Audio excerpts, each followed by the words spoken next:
Hi there. In this video, we're gonna look at the mix for the track I did for Helga's EVH 5153 captures that were released last weekend. Let's get started. Let's start by doing a quick playthrough. I'll start playing the track and then I'll start soloing some of the items just to kind of get familiar with how they sound on their own. And then we'll take a deeper dive into each individual instrument.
Okay, so that gives us a pretty good idea what everything is doing on their own. For this track, I use Superior Drummer 3. I like using Superior Drummer 3 because it gives me a lot of kits to work with, which to me is important since I start my mixes with the drums. The drums a lot of the times dictate where the mix is going to go. So for me, it's important to have different kits. That way I can have variety and not have my mixes all sound the same.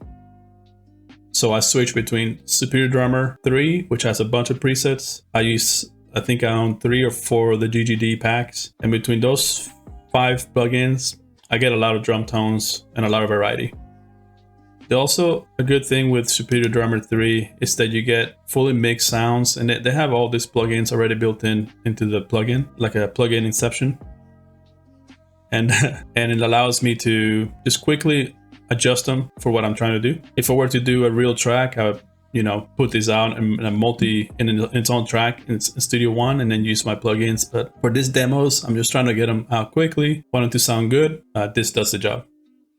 For this demo, I used the Andy Sneed Kit 2 and adjusted some of these plugins while the mix was playing. So let's see what that sounds like.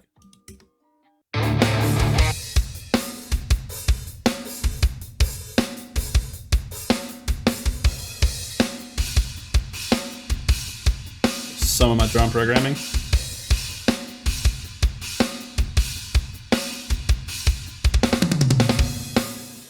I learned to do a lot of this stuff by watching videos on YouTube, watching videos from Misha of Periphery. Learn a lot by watching a lot of his videos back in the day.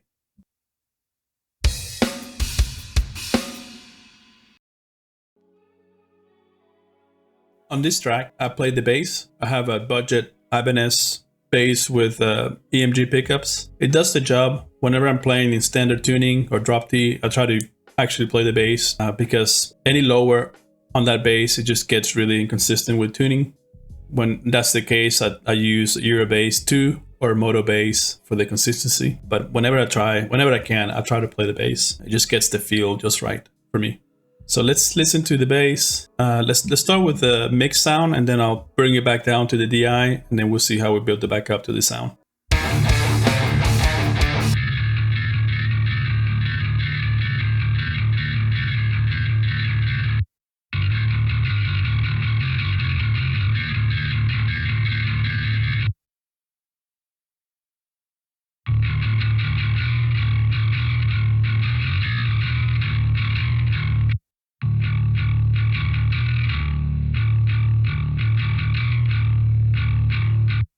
So let's look at the bass bus right here.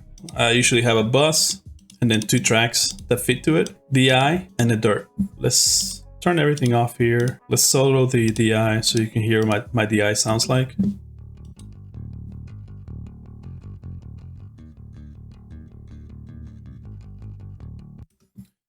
And then take the DI track and duplicate it to make the dirt track. I start with EQ on both tracks. The DI, I only want to hear the low end portion of it, so I filter all the high end and the low end. And then I use a limiter right after that to control all the peaks. And then on the dirt track, I get the high end portion, do the opposite. And that automatically, by carving out the low end and carving out the high end, it automatically kind of does a dip in the mids. It kind of leaves a gap, which I usually EQ out, but this is another way of EQing it out. And then I use Helix on this one, the Obsidian pedal. I believe is like a dark glass clone. So these are my settings, and I really just focus on getting that high end portion of the sound. So this is what the dirt sounds like.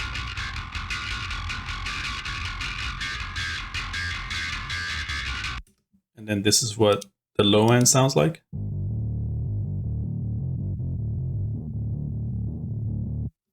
And then this is together.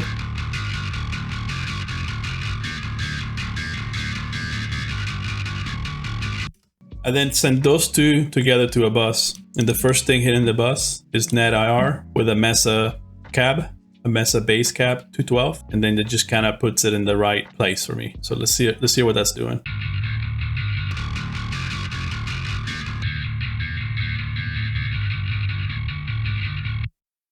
I then use EQ to filter out some lower end stuff and take a dip in the 467.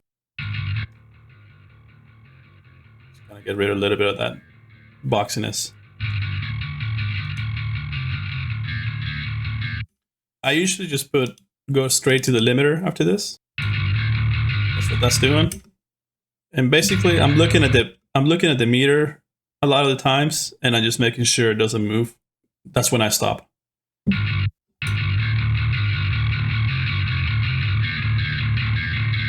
Then sometimes I listen to the mix. I listen to it in headphones, in my car, on my phone. And then depending of what is missing, a lot of times I go back and add Maxxbass. And what this does is just add some saturation in the lower mids to make sure that the bass comes through on smaller speakers and just kind of fills it in. But that's something that I do almost at the end of the mix.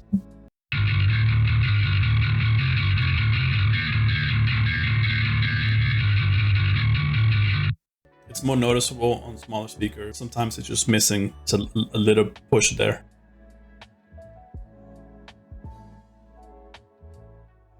Now let's look at the rhythm guitars for this track, which are the blue tracks. I quad track the main rhythm section and the bridge section. For the intro, I did some build up with the quad guitars. And then for the solo section, which is right here, I only used 2 of those quad guitars to allow room for the solo. If I put all 4 guitars, it was just too much and kind of drowned the solo out. So that's a good way to bring it back. So the guitar tone consists of 2 pairs of guitars. The first pair, pan hard left and hard right, is the 5153 Blue Classic Overdrive High Gain, number 15 from Helga's pack. I'll put the links in the description below where you can download all these. And then same with the second track. And then I use NadIR. I use the speaker combination from Helga's ENGL 2004 Impulse Response pack. Again, I'll put a description where you can purchase this one. It's a really good pack. So in this plugin, I use the high pass and the low pass at 100 Hertz and 12.3 on both sides. And I kind of do, it's almost like a 50-50 balance between both speakers. I then send those to the bus, the rhythm guitar bus right here. I also have the second pair of guitars, also pan hard left and hard right. And then this tone is the 5153 Red Unboosted Brutal, number 13. And I believe I used, yes, the same speaker combination. And then, so that's the second pair. All these 4 guitars are going to the same bus. So let's see what that sounds like by itself. These are just the captures with the pack.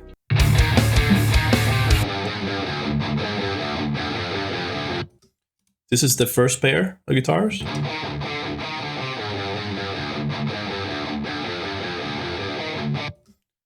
I think this is the bulk of the tone, in my opinion. It's the one that cuts through the most. I really like this tone right here. It's tight and it just cuts through. And then the second pair is a more looser, just a looser, and it's because it's unboosted. It doesn't have a boost in front of it, but it just kind of rounds the tone out and just fills the low end a little bit.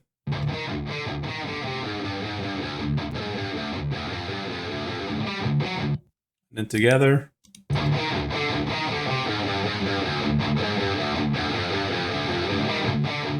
That's without the second pair.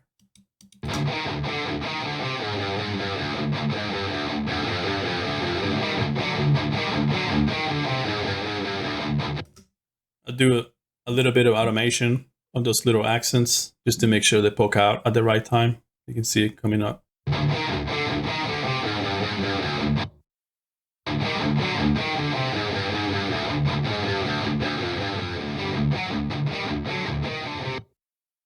The 4 guitars get sent to the bus. In the bus, I start with the SSL channel strip, and these are my settings. I basically start with a preset and then adjust while listening to the mix. In another mix, these settings may not work. To me, all these settings are very independent to each mix, but if you'd like to see what I did for this one, this is what I did.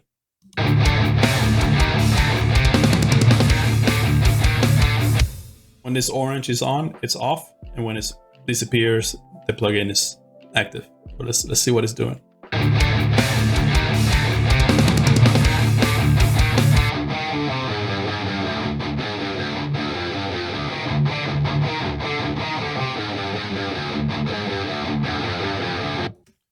To me, it just brings the mids a little more forward, gets rid of the extreme lows, extreme highs, and just puts it more up front. From the channel strip, I go to Soothe. Soothe is great to getting rid of some of the harshness of the guitars. When I'm quad tracking, a lot of the times the high end frequencies just kind of get all piled up together and causes weird spikes. And so I use this one to neutralize that a little bit. Let's see what it's doing.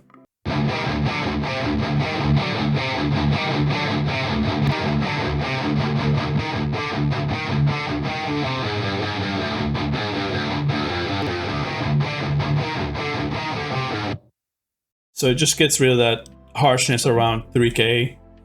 My guitar has a nasty harshness around there, so I try to neutralize that with this plugin. If you don't have Soothe, this can be done with, any EQ. I use Equick a lot. Like this.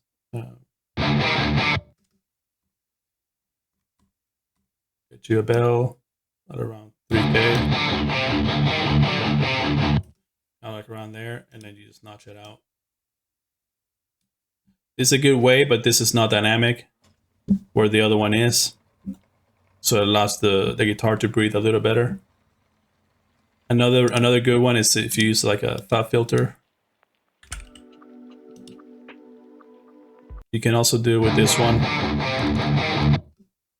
by doing the dynamic EQ. Get 3.5, and then you use the dynamic EQ.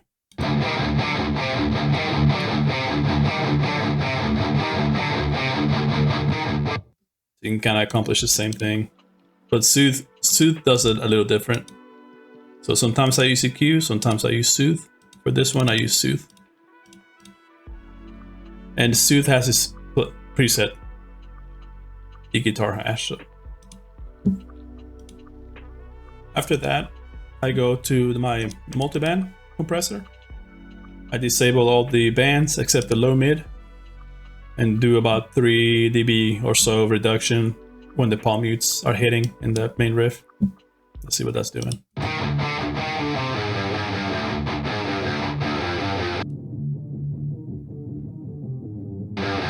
That's the area that I'm attacking. The low mids between 80 and 320. Just kind of tame that and leave some room for the bass in that area too.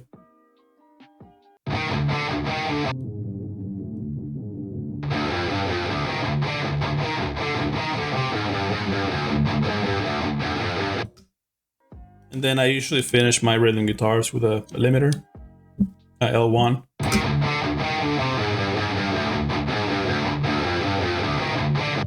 Especially when I'm quad tracking, it just kind of keeps everything in check when other guitars come in and everything doesn't line up properly. So that's the guitar sound. Let's hear it again. And I'm gonna turn on the bus plugins and also you can see what the bus is doing.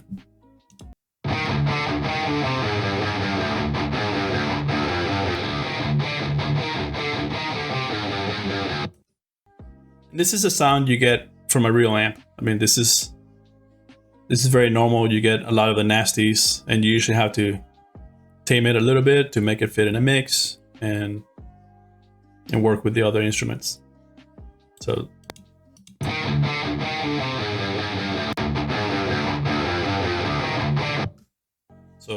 to summarize, the bus is getting rid of the nasties, the extremes, the extreme highs, the extreme lows, cleans up a little bit on the high end.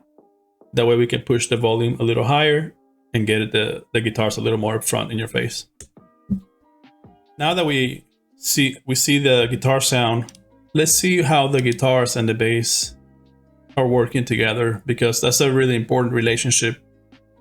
A lot of the times I try to get the dirt of the bass to blend with the high end, with the distortion of the guitar, and then use the bass portion of the bass to actually control the low end.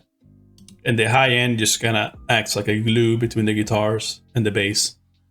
And then I control how much I want to hear of that high end, the bass high end in the mix. I do that in the mix.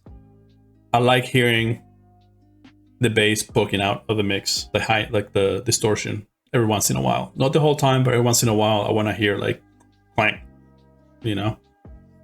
So let's see what that sounds like. This is the guitars by themselves.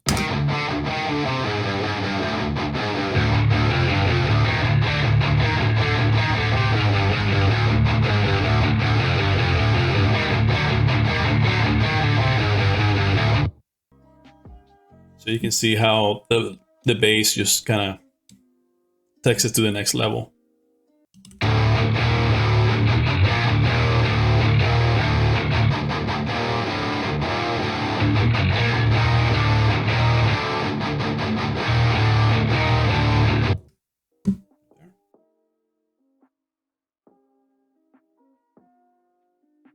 Now let's look at the solo. The solo is made up of 4 tracks. The first pair is the intro of the solo, which is the call and response section. At first I did it all in one track, but then I like how this guitar rang out as the other one came in, and it just kind of gave it like a little trippy vibe. So let's see what that sounds like on its own.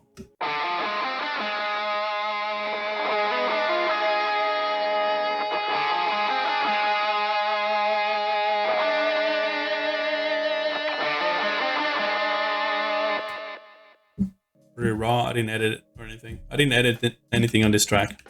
I just tracked it all and maybe did a couple punch-ins here, maybe that one. But I just tracked it and tried to get it as tight as possible. So back to the solo. This one is made up of the number 9 from the pack, from Helga's pack, Red Amber Spyglass Standard High Gain. And let's see what that sounds like without all the plugins and effects.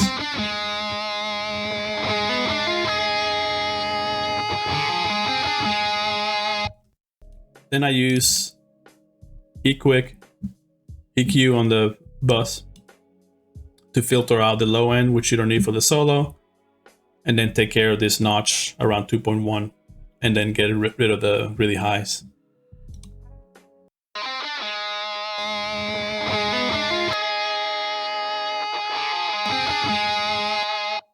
Kind of gives a little telephone vibe, which it kind of works for the track. Then I use SSL compressor, channel strip. I cut some filters. Again, this is in the mix just to make sure that I get what I like. A lot of the times I would use reductive EQ on Equick or Fat Filter or Pro EQ. and then I will use SSL to add things because I always feel like this adds a little mojo to it with this V gain, and feels like it has like some analog flavor. So I like adding, when I'm adding EQ, I like using this one. So let's see what that's doing.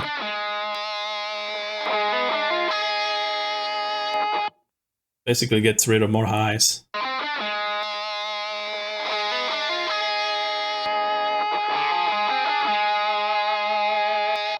Then I use Soothe again, same thing, get rid of some of that spike.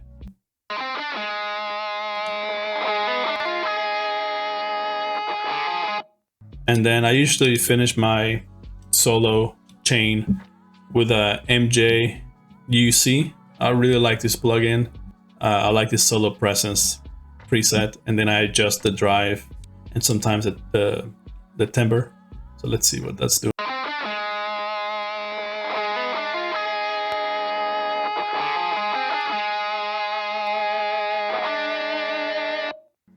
A lot of the times, this one, for example, if I'm doing harmonies and things like that, it's really useful because it keeps all the harmonies from poking out too much when they come in, and then when they come out, the main guitar kind of takes precedence.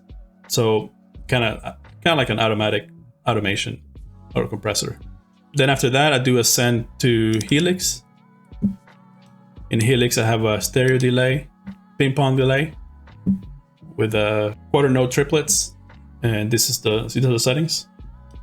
And then EQ to get rid of the low end and a notch on the reverb.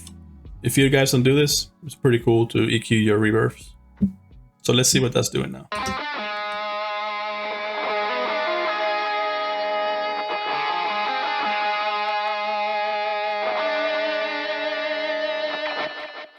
For this send, I do a pre-fader send, and I like doing that because it allows me to control the level of the reverb and the dry signal independent of each other, so that when I adjust this volume, the reverb stays at the same level, especially during this ambient kind of parts. It's not really an ambient, it's a solo, but I want the delay to be at a certain level to kind of get the vibe, and then I control how much of the dry signal I want in the middle, and that seems to work for me. Here's an example. I'm gonna lower the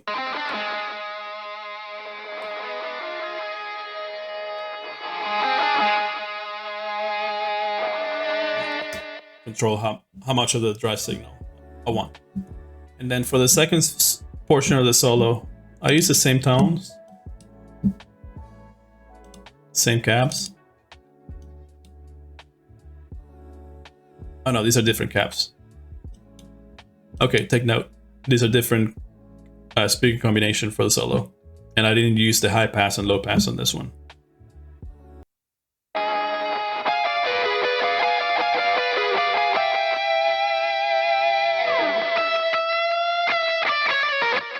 So I also do some automation to bring this track to the center for this last section, and then I also control how much is sent to the delay. You can do the automation here on the track or here on the send. I decided to do it on the send.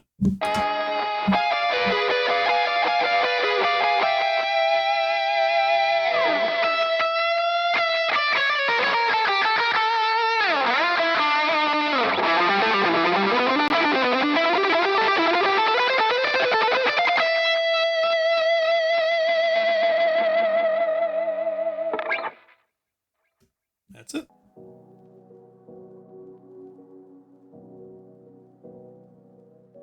One important thing to note is that all these moves that I made were done with my mix bus already going.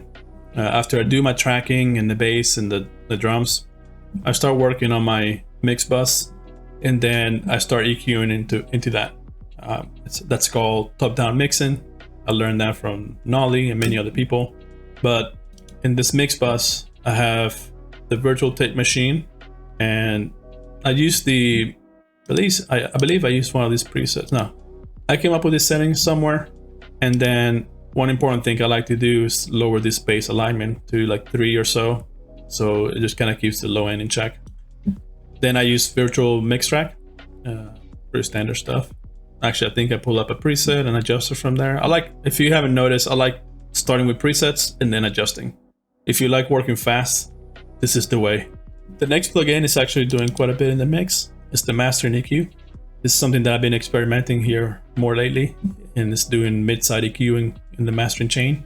And for this one, basically lowering the bass and the low mids on the sides, lowering the mids on the middle, boosting the air on the sides only, and then boosting the low lows a little bit, the earth, like they call it here, on the stereo. And just keep in mind, this is on when I'm making all those moves that I showed you earlier. This has to be on, or else I would have made different moves individually. So when this thing comes off, everything that we talked about just falls apart. So just keep that in mind, that it's called top-down mixing, and you work on your master mix pretty early in the mix, and then you mix all your instruments into that bus. But let's see what this is doing. I mean, I think it's not that useful to show off and on, because this is always on, but just so you know what it's doing.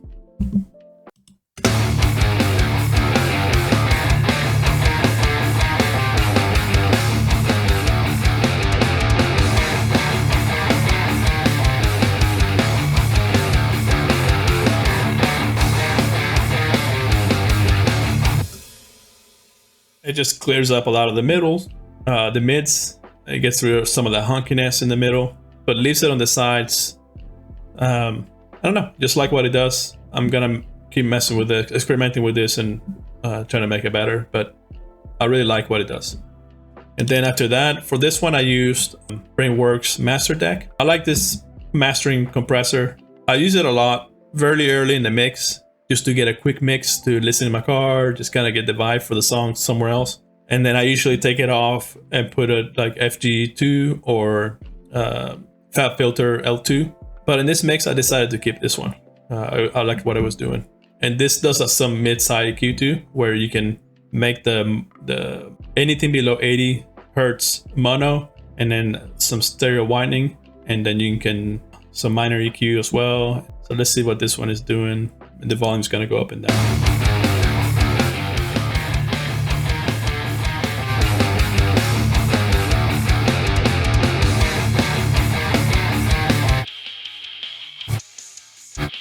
So I'm getting rid of some of the 3.1 here and some of the rumble at 160.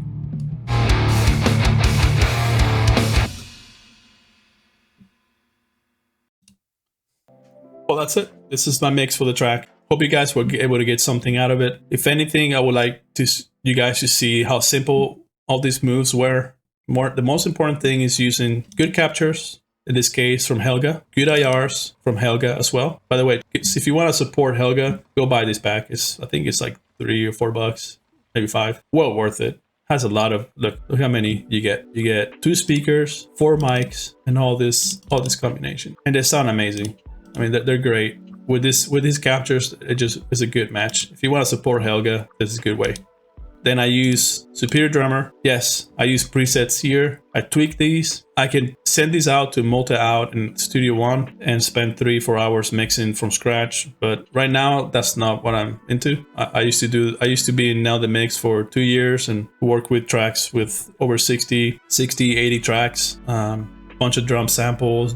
And I was able to place in the top 20 3 or 4 times. So I know how to do it. It's just nowadays with me doing the writing, the mixing, learning how to make videos, doing these demos, and learning how to talk to the camera, spending 3 hours doing, or an hour or 2 doing drum mixes is not worth my time, especially when I'm trying to focus on guitar tones. So I'm using these for now. I think they sound great. Between this one, GGD, and I'm always on the lookout for new ones. If you guys have any cool drum libraries that I should check out, let me know. I'm looking for things that require minimal work. I already know what I like to hear, so any tools that will get me there quicker is what I'm into nowadays. I have a family, I have my job, so time is valuable. Again, I want to thank you guys for taking the time to watch this. If you want to help me out, like, subscribe, comment on the videos, give me suggestions on drum libraries. Let me know what you think. I really appreciate you guys. Have a good time.